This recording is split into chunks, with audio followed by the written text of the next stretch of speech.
ধনী গরিবের বৈষম্যের দিক থেকে বিশ্বে শীর্ষস্থানে ভারত।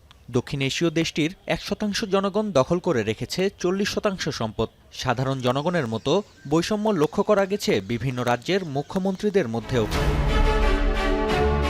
সম্প্রতি 31 মুখ্যমন্ত্রীর নির্বাচনী হলফনামায় সম্পদের বিবরণ নিয়ে প্রতিবেদন প্রকাশ করেছে ইলেকশন ওয়াচডগ এডিআর, যেখান থেকে জানা যায় দেশটির সবচেয়ে দরিদ্র মুখ্যমন্ত্রীর তকমা পেয়েছেন মমতা বন্দ্যোপাধ্যায়। পশ্চিমবঙ্গ রাজ্যের সরকার প্রধানের সম্পদ মাত্র 15 লাখ রুপি, নেই কোনো আর্থিক ঋণ।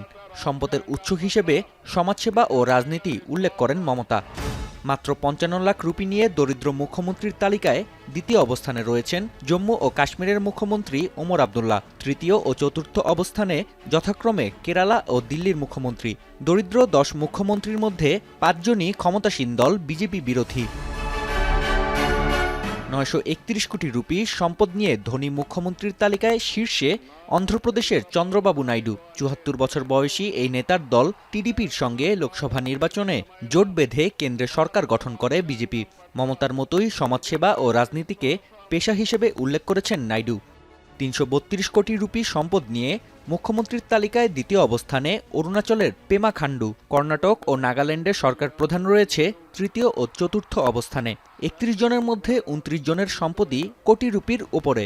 শীর্ষ 10 মুখ্যমন্ত্রীর 6 জনই বিজেপি নেতৃত্বাধীন জোট এনডিএর সদস্য।